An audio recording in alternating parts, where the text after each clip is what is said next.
Okay, so the goal is in understanding chronic pain. So, what is pain? Who's going to tell me? What is pain? What? Okay, all right. Well, you have a better understanding than I do here. Here we go. The question is, what is pain? And people have tried very hard to try to understand pain, not for a long time. As a matter of fact, people had a good understanding of pain, and then suddenly they decided they wanted to understand more, and that's where the problem started. Is this person in pain, I think? How about this one? Looks like? Huh? Well, this is what Dr. Schweitzer said. Pain is a more terrible lord of mankind than even death itself. But what happened was we got together. IASP stands for International Association for Study of Pain.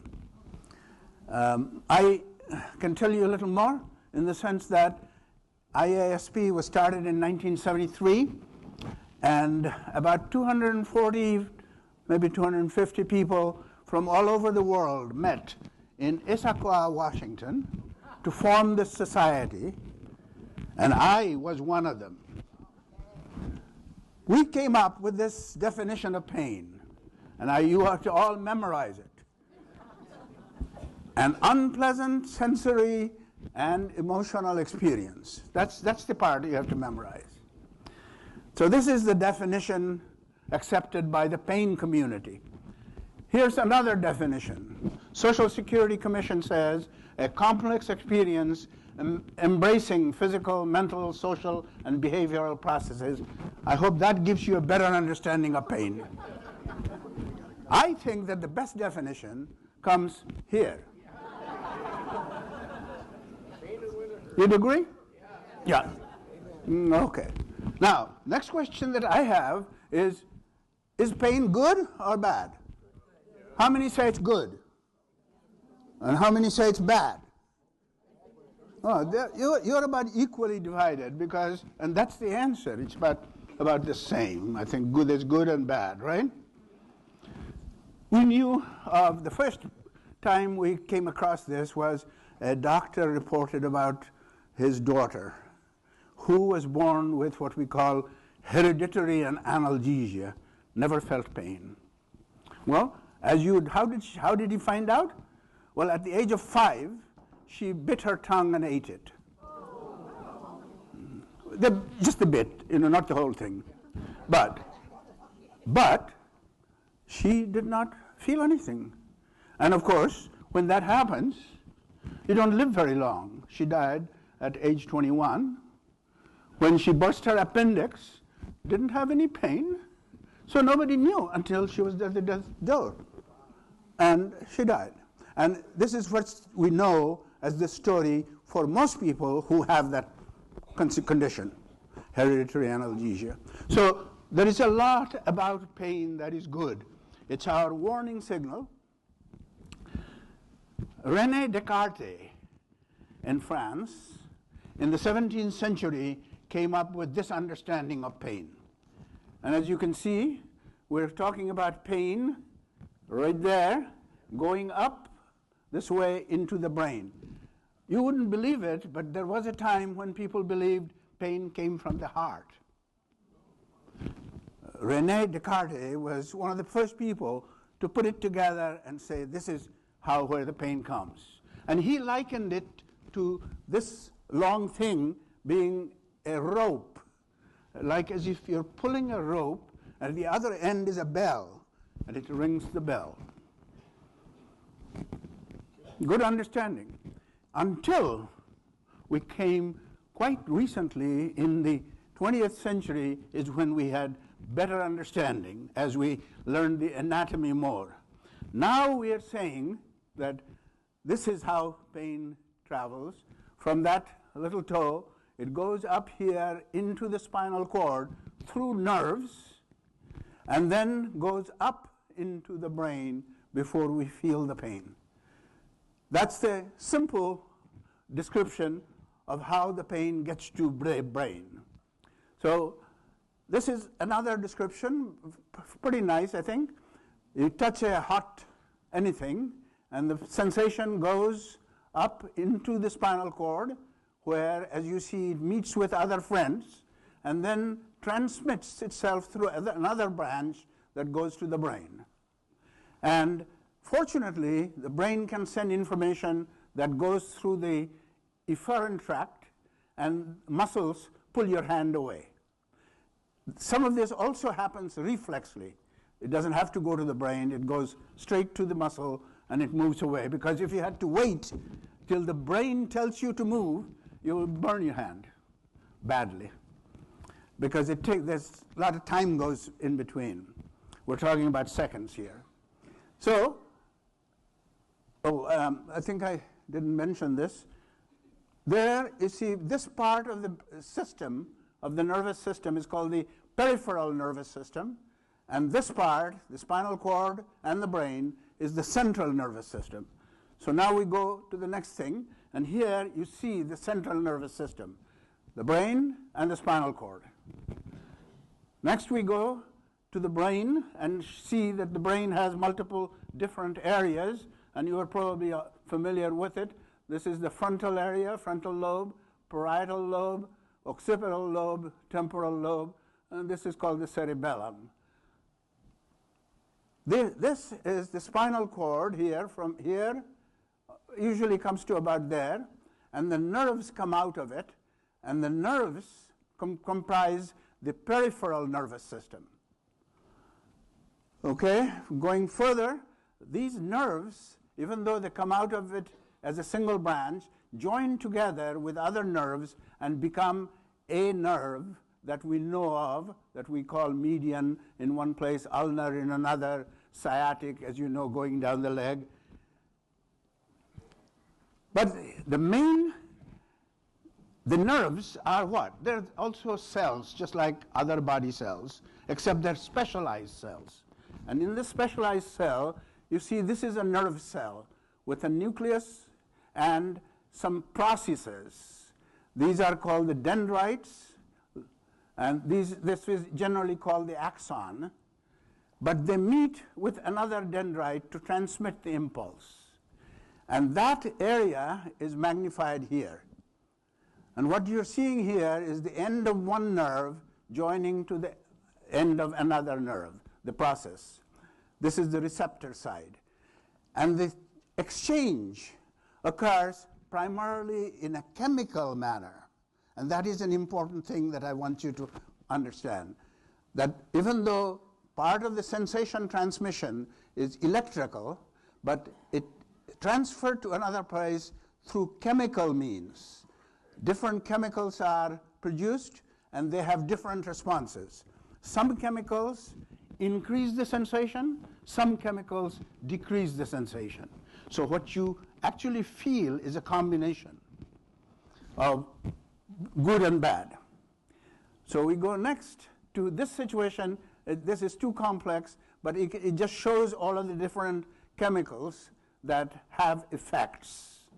And I think they have colored the ones that inhibit by green. This is sensation coming from the brain. And the stimulation ones are this color. But there are multiple chemicals involved, in other words.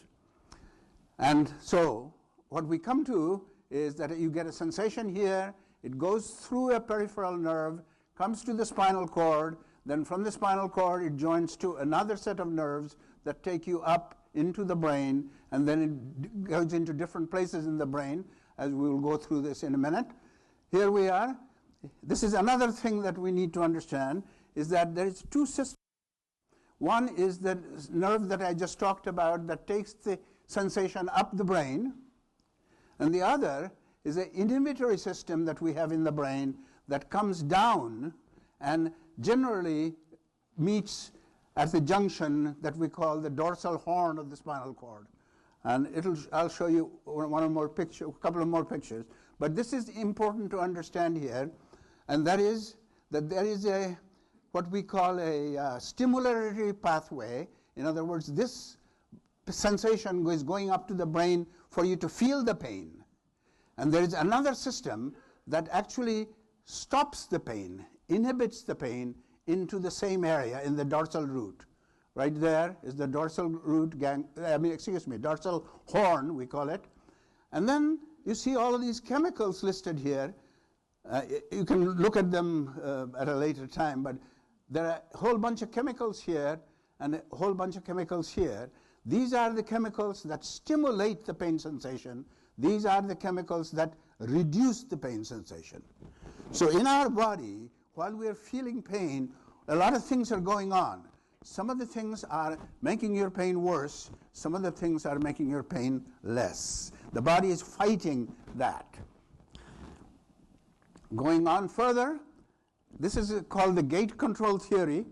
And Dr. Wall was one of them, and Melzack came up with this idea, a demonstration of when a stimulation comes through, it goes like this.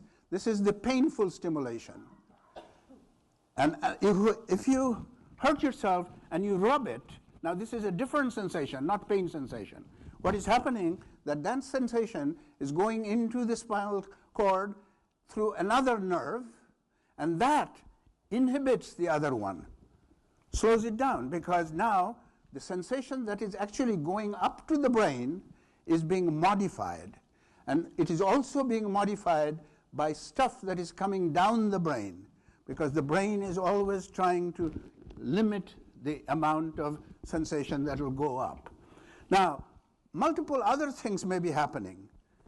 Remember, things are going into your pain sensation from your toe or your finger is going to the brain. But at the same time, there are multiple other things happening that are going into the brain. What you're seeing, what you're hearing, what you're thinking, all of this goes together. And the brain then has to put it together, let's say, and then come up with its own feeling about what I'm feeling. And this is the reason why their pain is so different. A guy that runs a marathon, 26 miles, comes into the stadium, the first person is winning. And what does he do? He doesn't slow down, sit down. He takes another round while people are applauding. Is he hurting? Of course he is. But it does not affect him the same way as another person who is in a different situation. So we have a very strong inhibitory system in our body, and how do we develop it is the question. Going on further, but this is a picture I just wanted you to see, that nowadays we can take pictures of the brain, mostly in research projects. It's not available everywhere generally, but these are pictures that we can see. These are different. It is an MRI, but it's called a functional MRI. And functional MRI is different from ordinary MRI in the sense that the regular MRI that you go through shows the anatomy of the part that you're looking at. Coming to brain, you can see where the frontal lobe is, where the stroke is, in other words, what has happened you can see. This shows the function of the brain. In other words, which part of the brain is working. And it will have a different color for the area where it's working, like this red area is usually the working area, the bluer area is the quiet area. So I'm going to come to this. This is another set of pictures showing that same kind of thing. And now let's talk quickly about the classification of pain. People have tried to classify pain differently. And first of all, of course, there's the acute pain, there's chronic pain, and some people even call it subacute pain. There is also the pain that belongs to with cancer that we call malignant pain. Non-cancer pain is benign pain. It used to be called chronic pain. Now they call it chronic non-cancer pain. Now, another division is nociceptive, neuropathic, and CRPS. Well, we will mention it quickly. So I just want to quickly go through the different classifications. You know what acute pain is, I don't have to tell you. You bend down, lifting something, oh! Okay. Usually it is self-limiting. Generally speaking, by 2 weeks, 3 weeks, it's gone. Next, we come to chronic pain. This goes on. And as you can see, all of the chemicals here keep it going. And we'll talk about what keeps it going a little more in a minute. Next thing is division between nociceptive pain. This is another classification. In other words, pain produced by a noxious stimulation, something that actually hurts, like putting your hand on the stove or stubbing your toe, or bending down and there comes the pain in the back, right there. So that is a noxious pain. We know what happened. Compared to here, which is called neuropathic pain. There, the pain is caused by the nerve itself. The nerve is injured, or something is happening to the nerve, like a disease, that will cause pain, that will, as you see, make the nerve thicker. That's not literally true, but this is becoming the prominent thing, and it goes into the brain as neuropathic pain, which is somewhat different from the acute mechanical pain, noxious pain. And here's something called complex regional pain syndrome, or CRPS, which is a combination. It's a neuropathic pain, but it has other symptoms that make it different from the others. It's a somewhat difficult pain to treat. Then we come to phantom pain, and I want to mention it primarily because it proves certain things. And again, you're familiar with phantom pain. This is pain in a part of the body that is missing. Here is a person who has lost his leg, and the pain still seems to be going into the brain or coming from the brain. So there's the level of amputation, and the person will tell you, I'm having shooting pain in my calf, stabbing pain in my ankle, and burning pain in my foot. We understand, therefore, that just because I'm having pain in my foot, there doesn't mean that there's something wrong with my foot. You don't have to, in other words. But tendency is, if I have a pain in my foot, I go and have several x-rays of your foot, have several people look at it, and if they cannot find it, you keep saying, well, something is wrong. They can't find it. I have to go to somebody else. But the pain can be solely in the brain. That's the thing that needs to be understood. Okay, now we'll go on further. And I also want you to understand that in the brain, the sensory area of the brain, which I will talk about if the slide is there, is actually distributed in this manner. In other words, the toes are here. The person is laying down upside down. The toes sensation is this part of the brain. Incidentally, this is the mid part of the brain. This is one side. It's a cross-section, frontal cross-section. So what I'm trying to show is that the knee pain is located here, hand pain is here, your tongue pain is over here. So the representation is like that in the brain. So what is chronic pain? How is pain become chronic? Well, generally speaking, it used to be that we used to call a pain chronic if it lasted longer than 6 months. Now the time has been shortened to any more than 3 months. And the idea behind it is that if a pain is caused by an injury, and the injury takes about 6 weeks to heal, by that time the pain should be better. If it continues beyond that, then it becomes chronic pain. Now, what is happening is the question. Is the injury not healing? But the truth of the matter is that we find people totally healed and still having pain. As a matter of fact, the pain is worsening. And why does that happen?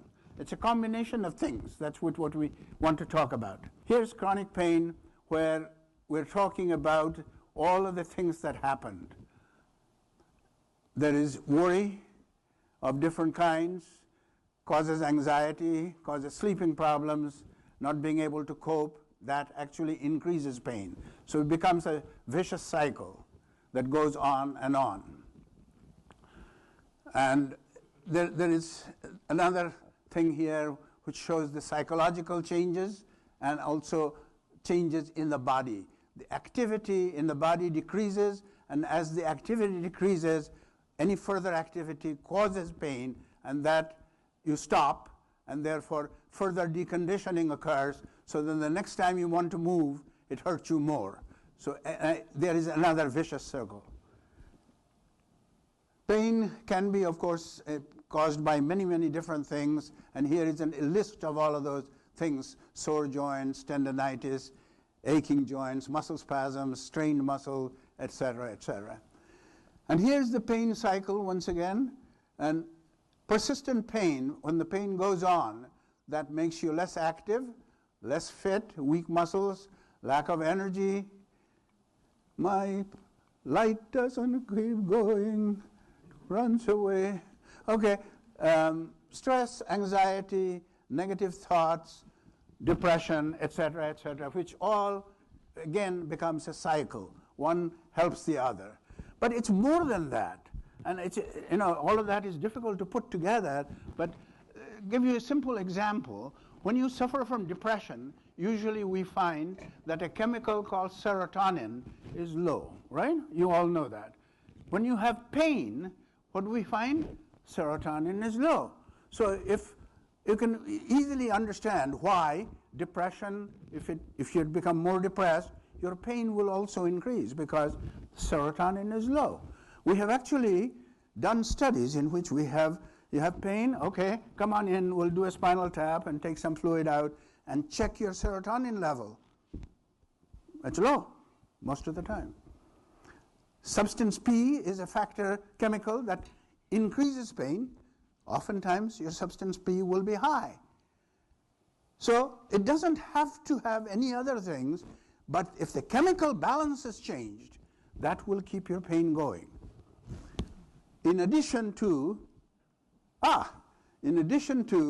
the question of negative thoughts, stress, lack of energy, all of this keep making this cycle go on and on.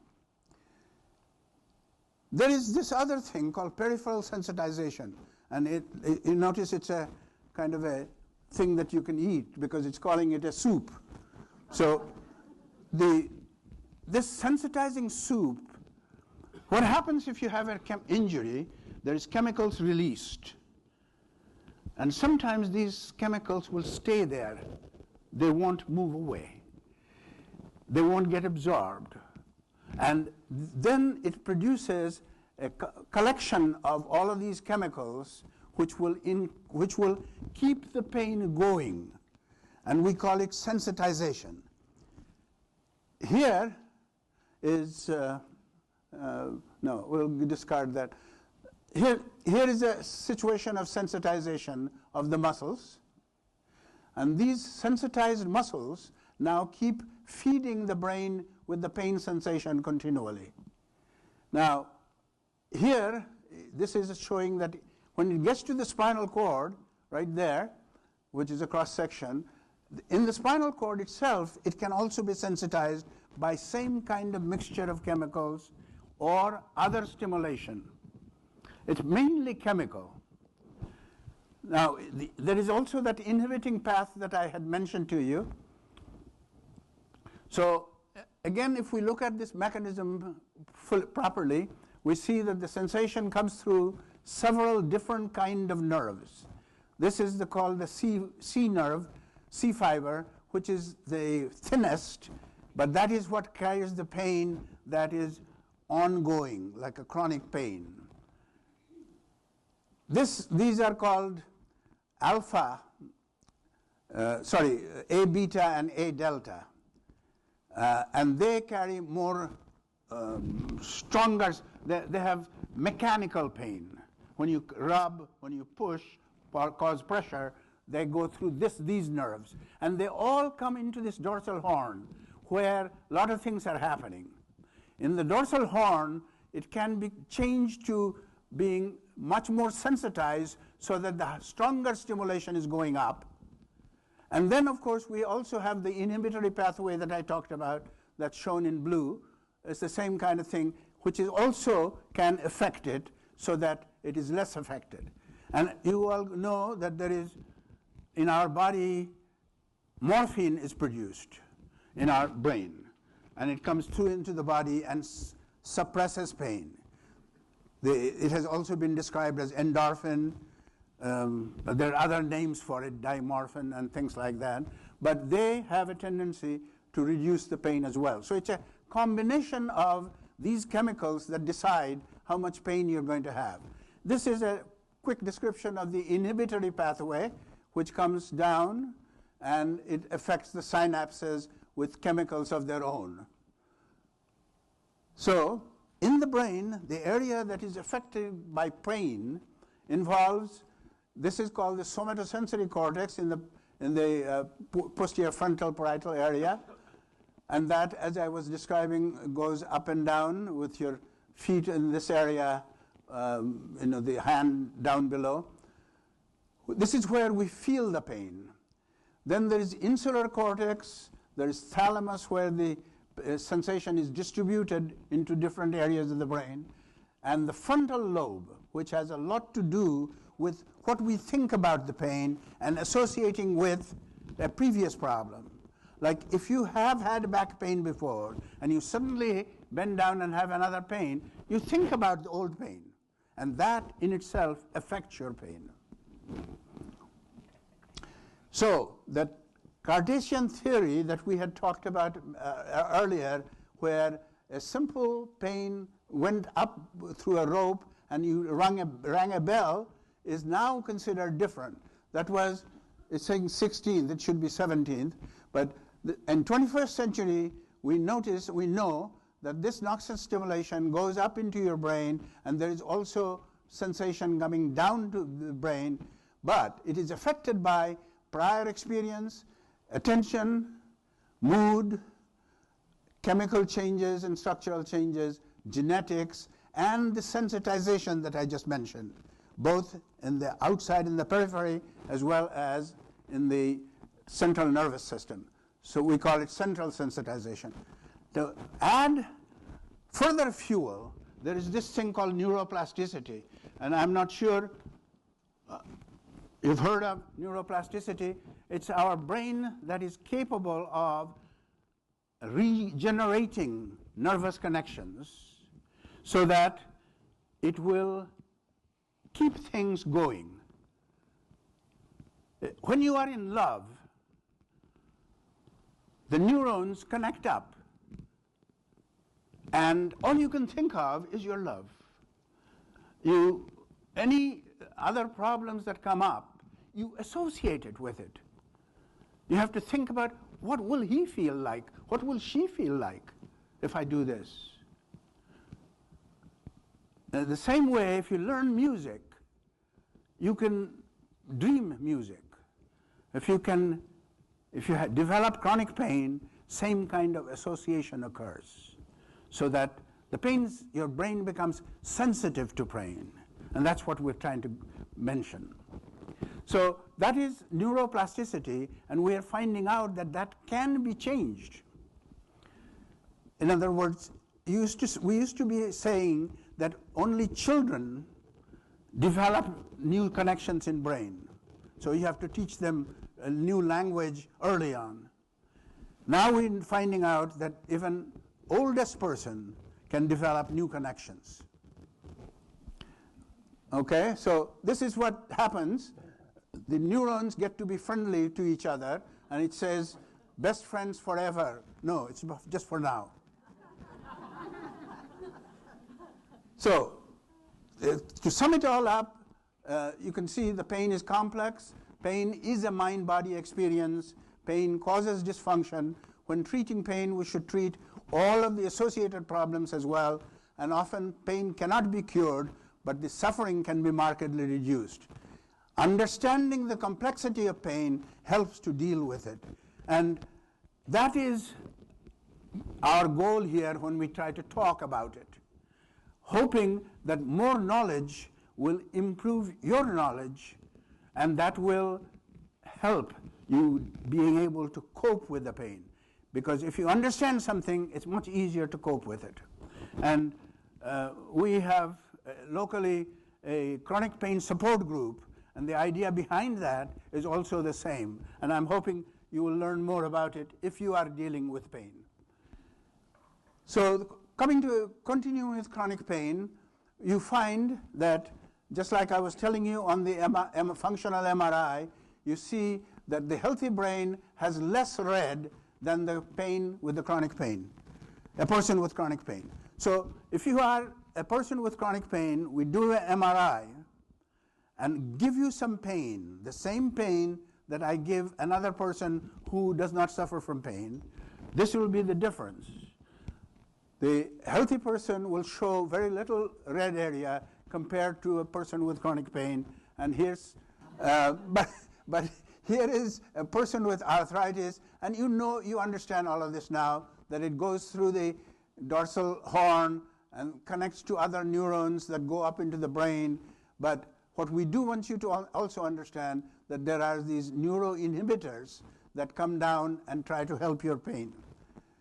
The chronic pain spiral, I'm sure you understand that injury, illness, or surgery causes some tissue damage, causes pain, limits activities, weak, tight muscles, deconditioning, decreases functioning, loss of control, stigma, and depression, and now your life is pain-centered. And that's what we want to change. Here, there's a quick description of how the mind processes pain. In these pictures, we have, it says that the prefrontal cortex uses your experience and tries to modify the pain. This is where the pain comes. It's known which part of the body hurts. And here is a distribution point. There is recollection in parts of the brain. These are the general areas where pain is noticeable. Oh, I also wanted to say that the mind does affect the brain and does affect the pain. We found out that in volunteers, in volunteers that were shown a picture of a loved one, what they're looking at while pain is being applied, we found that there's a 44% reduction in the pain. A person who undergoes meditation, again, 40%. Person who goes through cognitive behavioral therapy, reduction of 30%. In other words, we can prove very easily that the mind affects the pain, and you can treat it by treating the mind. That does not mean that it is psychological or anything. It's just that that's the way the brain works. So there's the person with the chronic pain. I will go through this. Chronic pain is a disease, some people call it, and it often outlives its original causes, worsens over time, and takes on a puzzling life of its own. You can read it yourself. I'll give you 2 seconds. That should be enough. So the physicians or people, healthcare givers who are trying to treat them, find themselves in this situation. Sometimes they do not know what to do because they cannot find anything wrong. What can they treat? And here's the advice. Follow every word of advice from every medical expert, from TV, radio, books, magazines, and that should fix whatever you have, right? What we have found is that many things help. And here we have medications, acupuncture, hypnosis. You can go on and on, which I will in a minute, but I will not want to take too long because time is short. Attitude matters. So if you possibly can, have this kind of an attitude. The kind of attitude not to have is this kind. Okay? Support is extremely important. You would be surprised to see what I see, that people who do not have support have extreme difficulty in coping with their chronic pain, as opposed to people who have support, amazingly do substantially better with almost the same amount of pain. So other things that we can do, medications we all know about. I don't have to say anything. There's physical therapy. There is exercise. Moving is important. There's Tai Chi and Qigong. Counseling is good. Psychiatric helps, especially if it's 5 cents. Chiropractic care has been helpful. Spinal decompression, I don't think they're doing that anymore. For a while they were doing spinal decompression, but I haven't heard of it being used recently. Yoga is helpful. I think you're all ready to do this. Shall I change the class? No. Okay. Hypnosis is helpful. Biofeedback is another method of doing things. Electrotherapy works. You have heard of TENS, which is transcutaneous electrical nerve stimulator. That is helpful in some people. Magnet therapy. I have found some people being helped by it. Acupuncture certainly helped some. Relaxation is very important. And I think if you can look like that, you will be surprised how good you feel. Meditation is also good. Doesn't he look good? I mean, look at him. Okay, then there comes surgery. Avoid it as best as you can. But sometimes it does help. And then there are many ways of treating a pain. Want to pay extra for the painkiller or want to use that one? That one? So, to put it all together, I would say that these are things that are helpful.